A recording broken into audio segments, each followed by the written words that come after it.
Okay, hello and welcome back to the Jacob Collins YouTube channel. We're here to recap the second third of iRacing 2026 Season 3, but I actually do need to go back and pick up some races I missed from the first third of this season that kind of lead into some of the story heading into this second third here. So, first of those is going to be a super late model race at Hickory.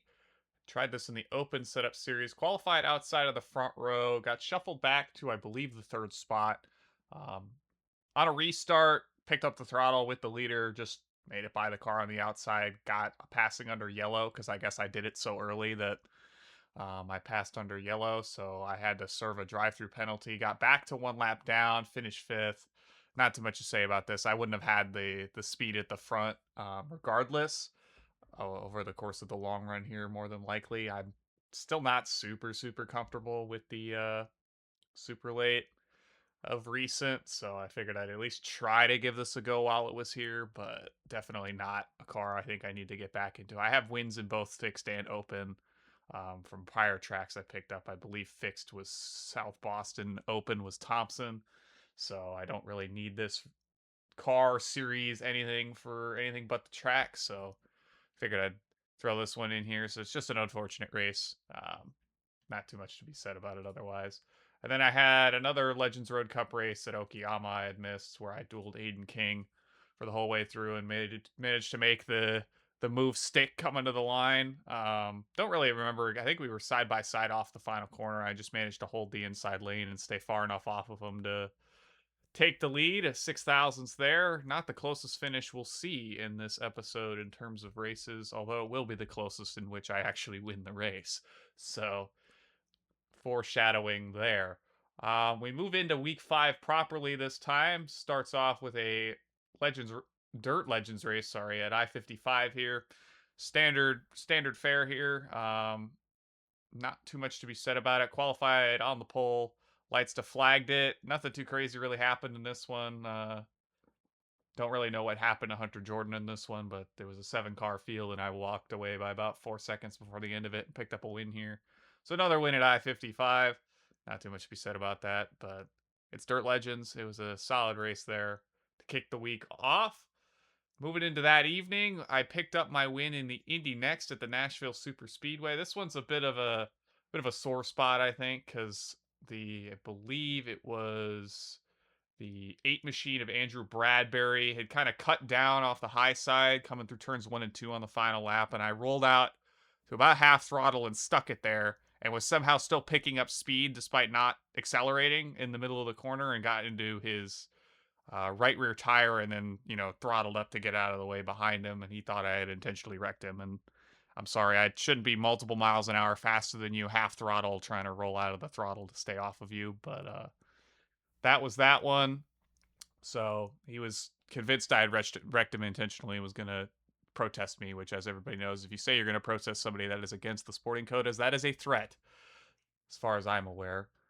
So, picked up this win here. I opted to run another one of these. I believe the next slot, yes, that didn't actually go official. The following day, I ran another one.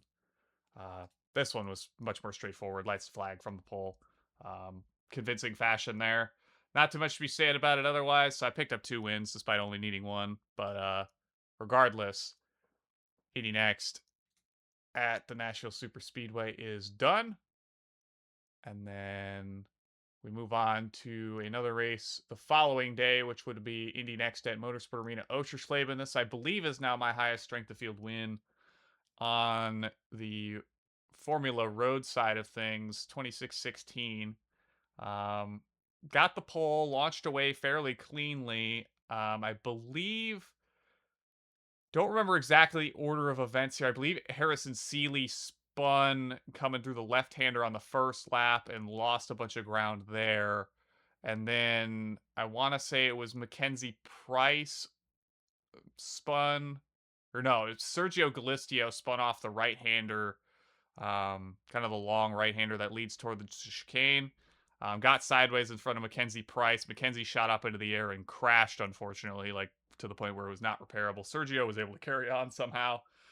Finished third in this one, but yeah, kind of a wild race from Oschersleben, but I picked up another win here from the Motorsport Arena in the Indy next. And then we move to another I-55 race this time. Did not pick up the win. Lost out just a little bit to Indy Kirchenbauer here from I-55. Not too much to be said about this one. It was just a hard fought duel between myself and Indy, as is pretty typical for us in the Dirt Legends series.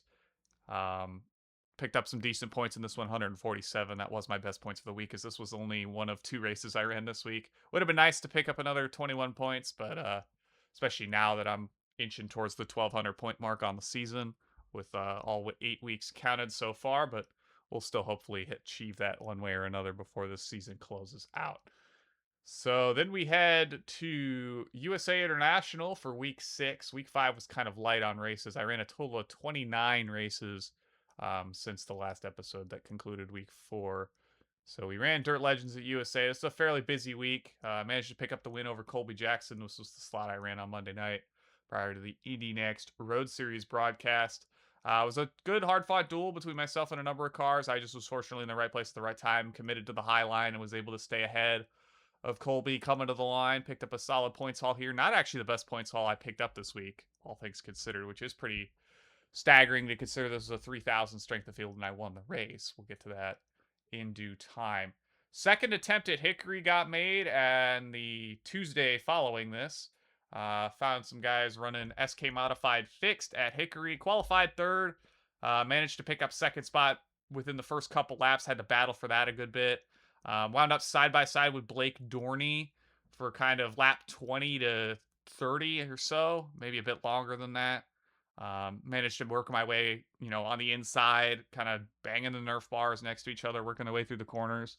It was a good bit of fun going side by side for that. And I managed to make the pass. And then following that, I was just able to start walking away. I think Blake used his tires up trying to hold the outside line real tight on me. So I believe the 4X came from the 4 running in the back of me off turn 4 in the opening stages of this race. I was fortunate to get away with nothing but a 4X kind of netcode contact. I think he just misjudged how slow my car was going to be on the exit of the corner and ran to the back of me and spun around. But we'll take that. Picked up the win at Hickory. So that's going to be the second of, I believe, 4 tracks in this episode that we'll tick off. The rest of them coming in week 7. So we've got another week of action here. Or sorry, another couple races to get through before we get to week 7. So we ran Legends Road at Snetterton, had a good battle with Benem Abernathy. I believe that's how you'd say that. Me and him broke the draft fairly handedly. Came down to, the typical last lap duel all the way to the line. He beats me out by a little over 200s here from Snetterton. It's just fun. I enjoyed, a good close battle in the Legends car. I'll take a couple iRating pickup or loss for having a good fun race in the Legends car here on the Road Series. So obviously one that I've raced a good bit over the years it's been around now. Coming into or I guess it will be the 2-year anniversary of its return, starting with 2026 season 4. So that'll be a fun one to be a part of. Work our way into Dirt Legends at USA again. This time I pick up the win over Chris Bruns and company. This was a very weird race. I want to say a number of cars just crashed off turn 4 at some point, and I was on the outside away from them all. And just waltzed away. Was able to break the draft on the lone couple cars that were still able to have any contest for me. So, Bruns, Jordan, Wellman, all fallen by the wayside there. Another 3K strength of field win for me. Picked up some decent iRating there. Still one more Dirt Legends race at USA to go that week, and that'll come later on as we got to gaggle together to run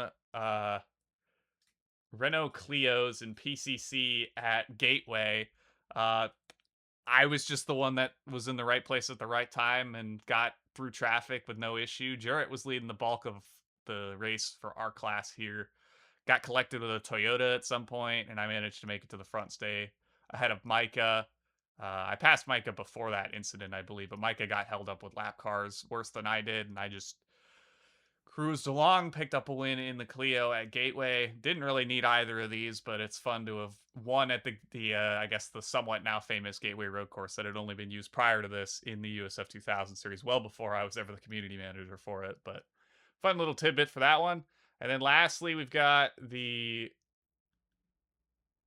no, this is not the last race. So week 6, last for the Dirt Legends here at USA International. Aaron Vasquez made a surprise appearance. I believe this was the first time ever he had run Dirt Legends.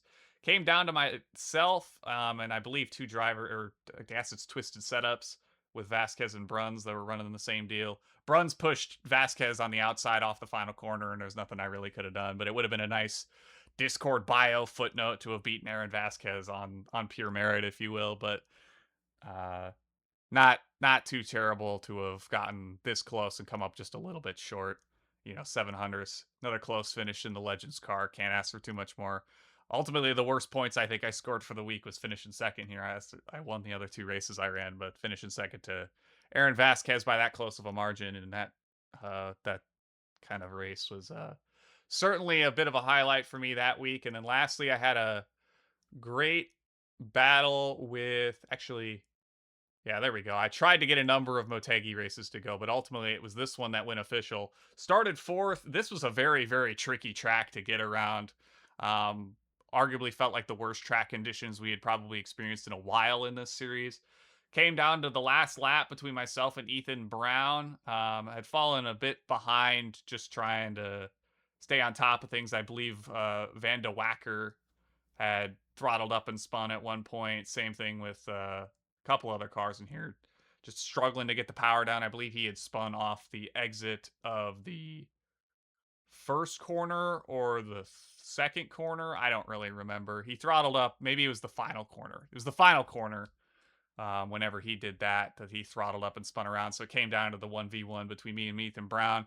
Tried to poke it to the outside, heading down the back straightaway, thinking that was my shot to take it, and then came up just a little, just wasn't able to get the power down on the outside edge of the track there.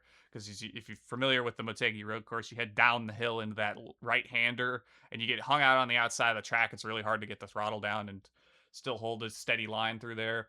Ultimately, might have been able to have banked the last bit of push to pass I used to get up to that point to maybe slingshot down the front straightaway. But I'll take finishing second to Ethan. He's a stand-up guy, and we'll get back to him in a couple races here as we ran in to each other at Portland in the USF. But we've got another whole week to get to before that. So we kick off that week with GT3 Europe at Misano. This is the first series that is running Misano. Had a good battle with Corey Stewart. I'm not super good in GT cars. I don't know how to drive with driver aids.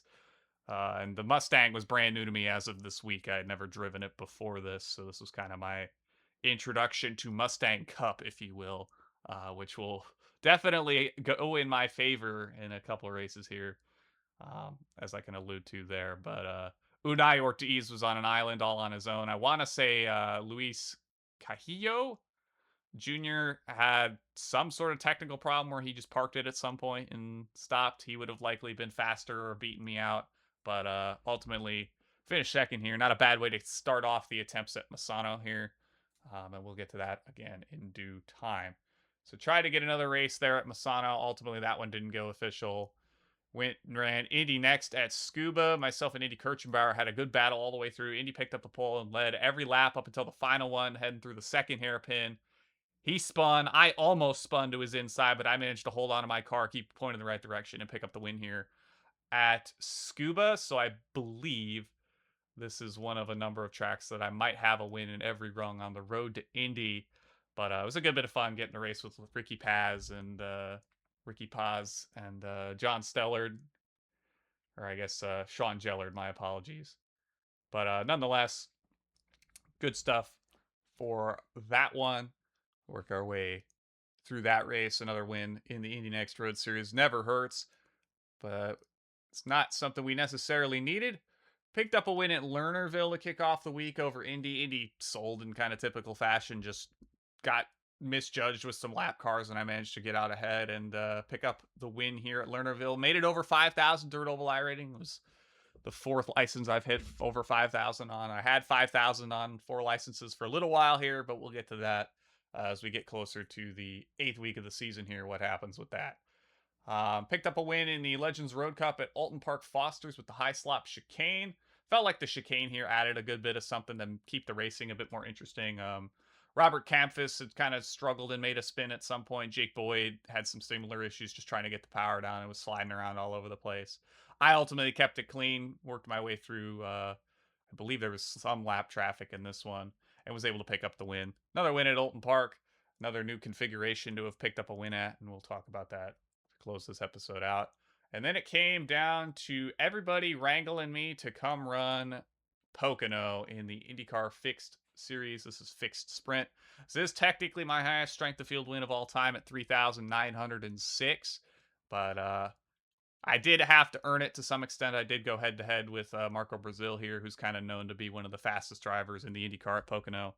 Um, Definitely usually has one of the fastest, if not the fastest, qualifying setup in the Open Series. So it was good to feel like I was at least mounting some sort of challenge on him, even if I had a bit of backup help to try to help me stay at the front, if you will. Obviously, Pocono's long straights you can get drafted by on a moment's notice, but was able to just click laps off once I got to the front, led the last couple laps here from Pocono and pick up the win here. So that'll be the first of the 2 tracks we pick up in week 7 here. And then we move to later on that evening, I believe. Ran Indy next at Scuba. Finished second to Indy. I mean, there's not too much to say about this. He picked up the pole, and I just couldn't find a way around him. It's tough to pass here. But it was a good bit of fun. As you can see, we had a stacked field getting Sean Gillard his participation. His NPR, I believe, was what this was for. So we got that for him. But lose a couple iRating, give it out to Mr. Kirchenbauer there. But always a good bit of fun to get out there in the Indy next and have ourselves a little bit of a race. And then the last race for that evening will be another GT3 Europe round at Misano. Terrence was the pole sitter. I managed to make it where we were not single file weaving back and forth by just planting my car right behind the pace car on the outside.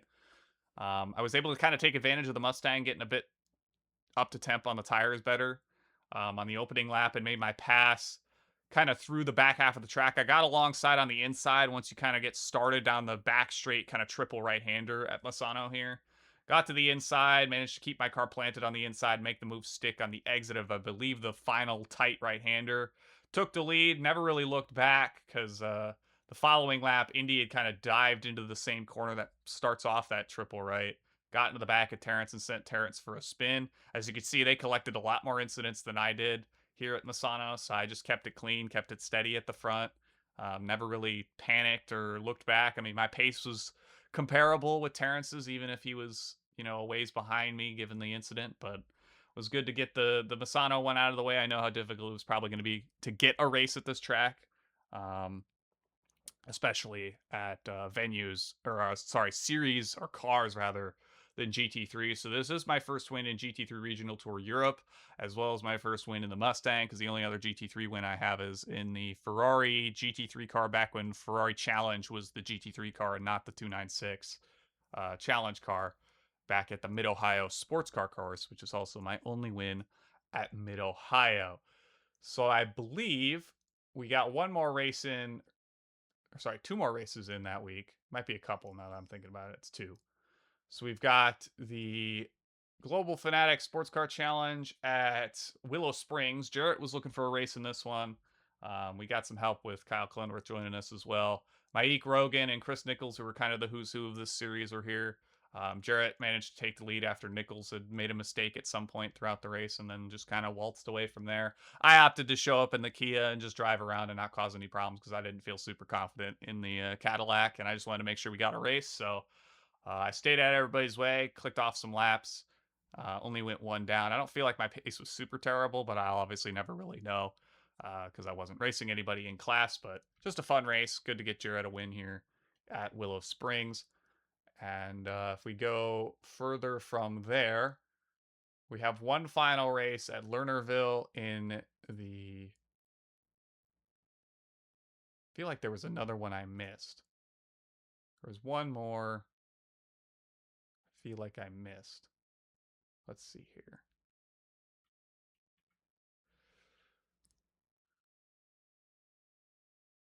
Yes, this one here. Dirt Legends at Lernerville. Me and Colby came to blows a couple times in this one. Colby cleared himself off the final corner and plowed himself into the outside wall. And then second to last lap, I think, plowed into the back of me in 3 and 4, sent me for a extended, or I guess a 360 spin, which I recovered from and was able to be given the spot back. He was at least willing to give me my spot back after running me over, but Sarah Bradley picked up the win here.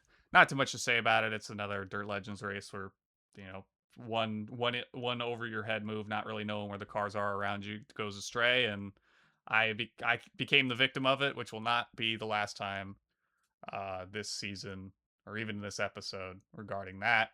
We'll get back to this other Dirt Legends race. Dalton Martin had kind of plowed into the back of me down the front stretch, sent me into the outside wall. I managed to recover to third, which is about all I could really have asked for in this race, given how it went for me. Not too much to say about it. It was, a high line ripper. Lernerville's been a weird track or it was a weird track this week. I don't remember it historically being this much of a high line ripper, but I also hadn't run it aside from the other time I ran it in Dirt Legends like a year or so ago. So it was just a bit of a different vibe, maybe with the higher skill level of the driver pool. It just played out differently than I remember it when I had ran it before. But that'll do it for that. So then we ran this week is Dirt Legends at Lanier. Finished second to Garen Batan and Paul Tanny. Garen just has something hooked up with this track for one reason or another. So I finished second here. Managed to make late race move, kind of last couple laps on Paul Tanny to get alongside of him and just pick the right places at the right time to hold on to the second place spot here. Pick up some decent points. I believe this is not my best points haul this week, but we'll get to that later on in the episode. So then we run Legends Road Cup at Road America. As you'll see, the strength of field on this is bonkers, but if you look at who's signed up here and know who some of these names are, you'll know why.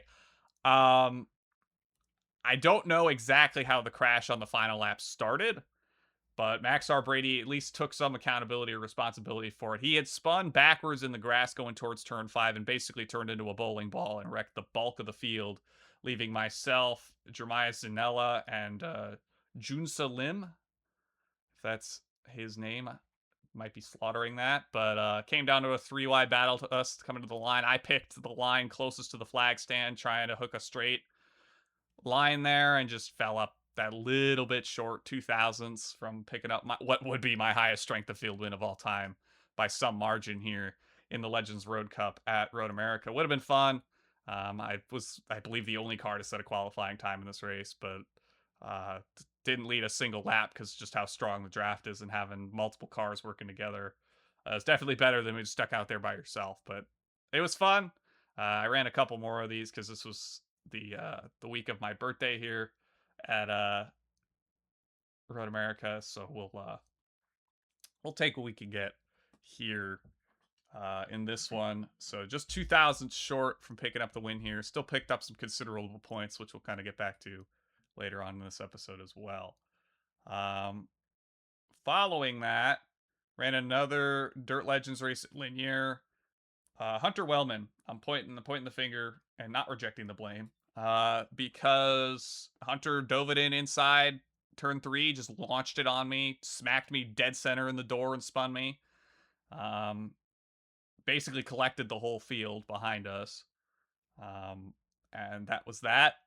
I ended up getting in another collision, stuck middle of 3 wide with Drombrowski and Birch, and just wasn't given space, even though I was halfway alongside on the exit of the corner, and everybody, the two cars to either side of me, one car on each side, wrecked, and I took the spots, and I'd lose 112 iRating because people decide lap 1, turn 3 is the time to make their move for the lead, and that was that. So we'll take that for what it is, but I'm not gonna feel too bad about this one. I mean, it's just another reason why I haven't historically raced a ton of dirt. Despite having wins on every dirt track, I haven't raced a ton of dirt races. We can vouch for that fairly considerably, at least on the dirt oval side of things. I spent most of that time running outlaw micro sprints for a good while, but I'm thinking for sure at the end of the year, come 2026, end of 2026 season 4, I'm probably not going to be running a dirt series full time again, but that's just the way it goes sometimes. Portland in the Indy next.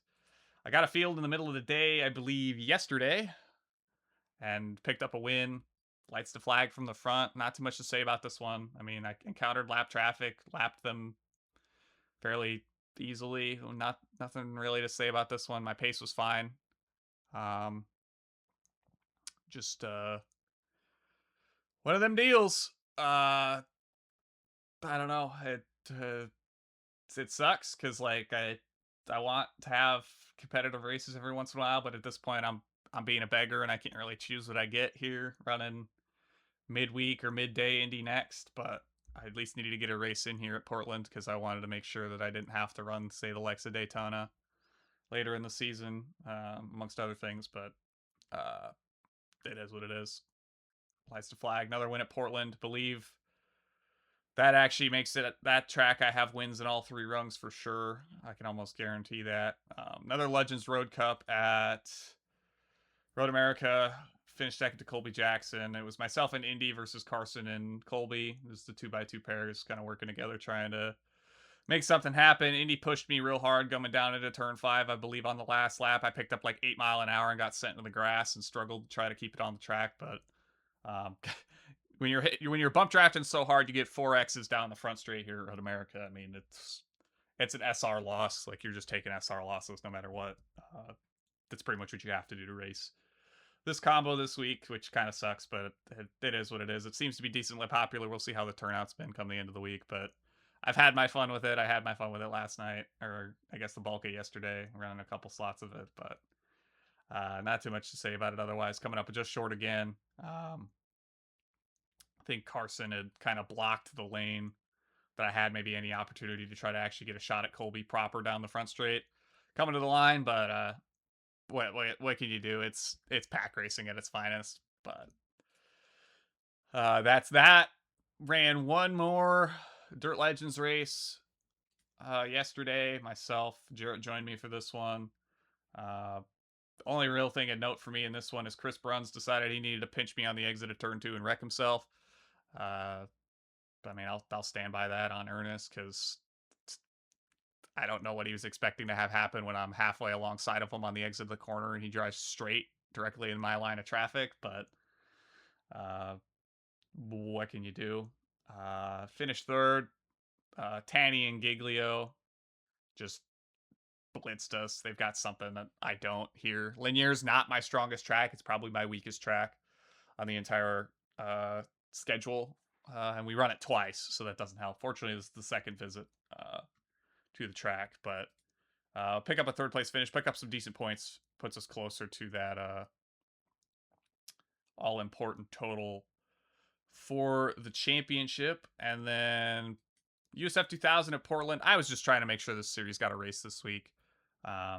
So myself, Ethan Brown, Brian Labarge, Jared Corey all showed up, and we got a couple other people to show on up for this one. Unfortunately, after starting second, I got kind of slid into the back of by Ethan heading into turn 1. Contact made, got some sort of meatball worthy damage. Likely, I'm suspecting right rear toe link or something suspension wise was broken on my machine, so I had to come down and get my fast repair. Just went out and passed all the cars that I rightfully should have been ahead of, and really no harm, no foul aside from the iRating loss at the end of the day. But it's just unfortunate. I would have liked to have been able to at least fight for a couple laps or something with Brian and Ethan there, but that's how the cookie crumbles sometimes. And then the last race we ran would have been late that evening, another Legends Road Cup race at Road America. I could go on and on about this combo. It is what it is. The bump drafts were ridiculous. I believe Evagoras Papasavas is a real world Road to Indy driver. It's made it as high as the Indy next level, if I recall correctly. Basically, just flat footed me into the carousel on the final lap and pushed me out into Donovan Strauss and completely killed my chances of having any opportunity to do anything at the front of the field here. He pushed me down the front straight so hard, and I lifted and ran into the back of Donovan at some point too. So like he was just insistent on pushing until he sent your car into the corner, like where you couldn't slow down on multiple occasions, and that's just how it goes sometimes. And I will keep that in mind with just this combo in general. That you're taking an SR loss and likely an IR loss almost no matter what coming here, but I had my fun with it. We'll see if it comes back in time, maybe next year. But that'll do it for the races from this last couple weeks here. Didn't opt to run Indy Next at Rockingham this week after watching the broadcast race, or I guess broadcasting the broadcast race from there. Didn't look like it was going to be a whole load of fun. Foot to the floor, wrapping the white line all the way around, diving the apron, etc. Um, I'll hold off. We're going to run one of the road courses in Legends Road Cup next season. I'm not super concerned about that one right now. But we'll get kind of covered off as to what we accomplished so far and what we're looking ahead to here by getting to the kind of Google Sheets I tend to do here. So that's all 29 races there you can see heading through week 8. Fairly light week 5, and then kind of building things up week 7 and week 8. Expecting another light week here in week 9, which I'll kind of explain here. Just kind of in general. If we take a look at the... I need to get another thing up. Get to my purchase list here. We'll cover off the tracks right now that I've finished this bout here. So we had Nashville, Hickory, Pocono, and Misano. Misano being the last road course currently available that I'd have to complete.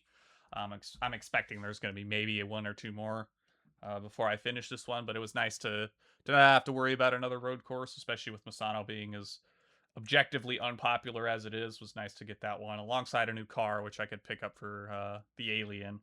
Not that I'm hunting that one down anytime soon, which I'll get more into kind of probably once I finish the track challenge.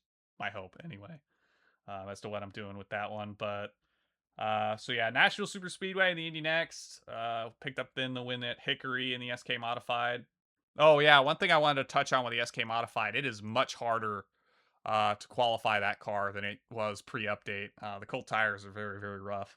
So I figured that out pretty quickly. I'm going to have to figure that out coming in the next couple weeks here because I'm hoping to pick up just a couple more tracks in the SK Modified before the season closes out. But definitely a lot to learn there. We picked up the win at Pocono in the IndyCar. Highest strength of field win all time, kind of put together or not.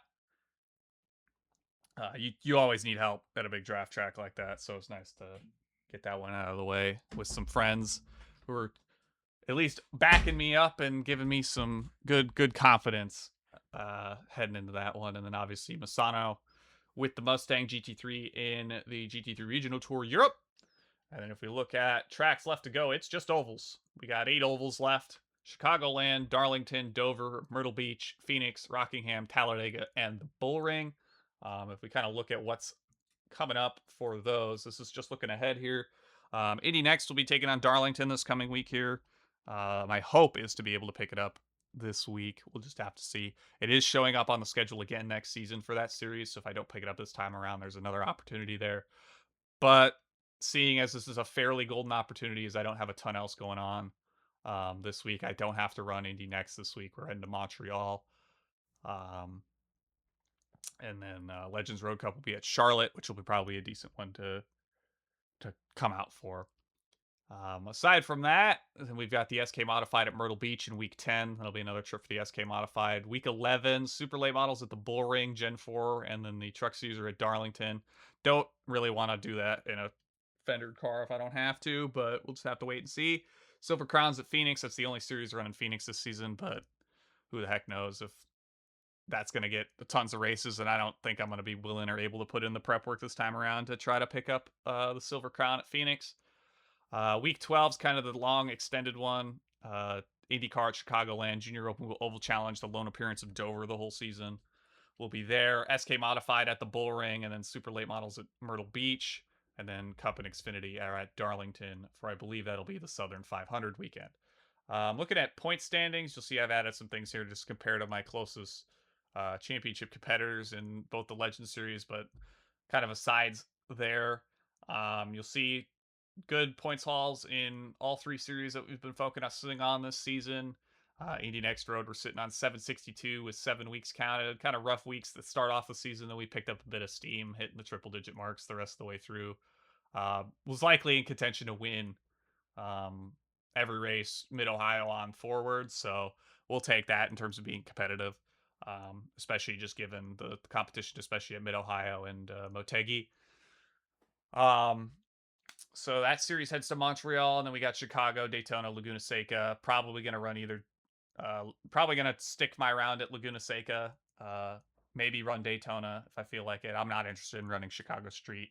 I've filmed laps for the track guide. I've got to record that after this for that week because I'm trying to get ahead on those just to kind of clear the catalog out a bit there. But that's not one I'm particularly looking forward to. It's going to be rough. The tire wear is going to be crazy. The car doesn't handle the greatest. Obviously, it's an open wheel car on a street course and a very bumpy one at that. You could tell that the track was designed with big, heavy stock cars that can handle being kind of pounced around a good bit more in that regard. But all that being said, you'll see my points haul for Dirt Legends 1183 does exceed what I won the championship with last season, but I do want to try to hit 1200 if I can, because I'd hit an average of 150 points a week, which is just kind of an arbitrary thing for me. I do have a 115 that I can probably pick up to a 130 something between the next couple weeks here. We'll just have to wait and see how that plays out. Legends Road Cup, obviously the giant points haul from Road America this week is pretty substantial. Realistically, there's 3 weeks left in that season.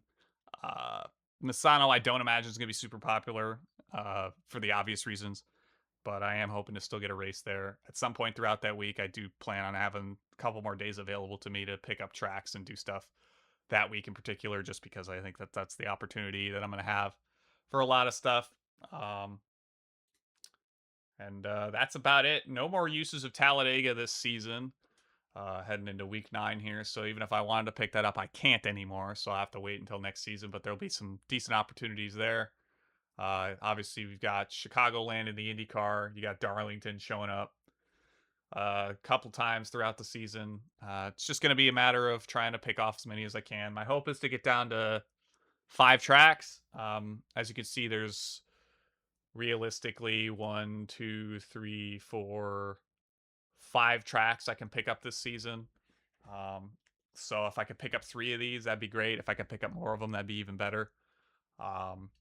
Because Rockingham's only showing up in the Silver Crown, as is Phoenix. I don't anticipate either of those are going to be opportunities for me to pick up the track.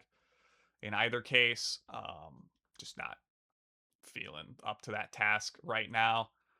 But yeah, I've kind of made a promise to my IndyCar buddies that if I get down to 5, I'll come back and run the Oval Series next season. That is likely still the plan. Beyond that, we'll just have to see how the season pans out here. If I don't wind up winning the Dirt Legends Championship, I might just stop after this season. Hasn't been quite as fun without Indy running with me every week. He's been a lot more busy with more leagues and other things going on. And we've been hitting a lot of the same tracks. I mean, pretty much every track bar 1, I think, was a repeat from the season prior. We didn't end up running Lernerville last season, even though it was on the schedule, but I'm coming back to it. We've been there, we've done that. We've run pretty much every track I'd reasonably want to run, I think, in that series at this point. And if I win 2 championships, then I'll try for a 3rd one. But beyond that, I think I've kind of proven all I wanted to prove to myself in that regard. I'm very capable in that series of winning races against very good competition. Just, it is what it is. I don't want to ramble on this too long, but again, just hoping to pick up some more tracks before the season closes out. Obviously, I've got a good number of opportunities to do that before we get to the season close here, looking ahead to the 2026 season 4. Suspecting we'll get Winchester. That'll be another oval I have to pick up. Refresh Summit Points, likely the only main thing going on aside from that. Maybe we get another IndyCar track refresh, like a Mid-Ohio or Milwaukee or something. Not quite sure what's on the cards for those. Don't suspect we're going to be in for a new track. It would be kind of surprising. I mean, maybe Paul Ricard if they have that data available. I know they talked about Bahrain being delayed, so that's like the only other track we've really heard of that's set to make it to the sim. So I'm not going to put too many eggs in that basket. So appreciate everybody for watching. We'll get the recap at the end of the 12 weeks here. See how things went, championship wise, track wise, etc., and go from there. So have a good one, everybody. We'll catch you next time.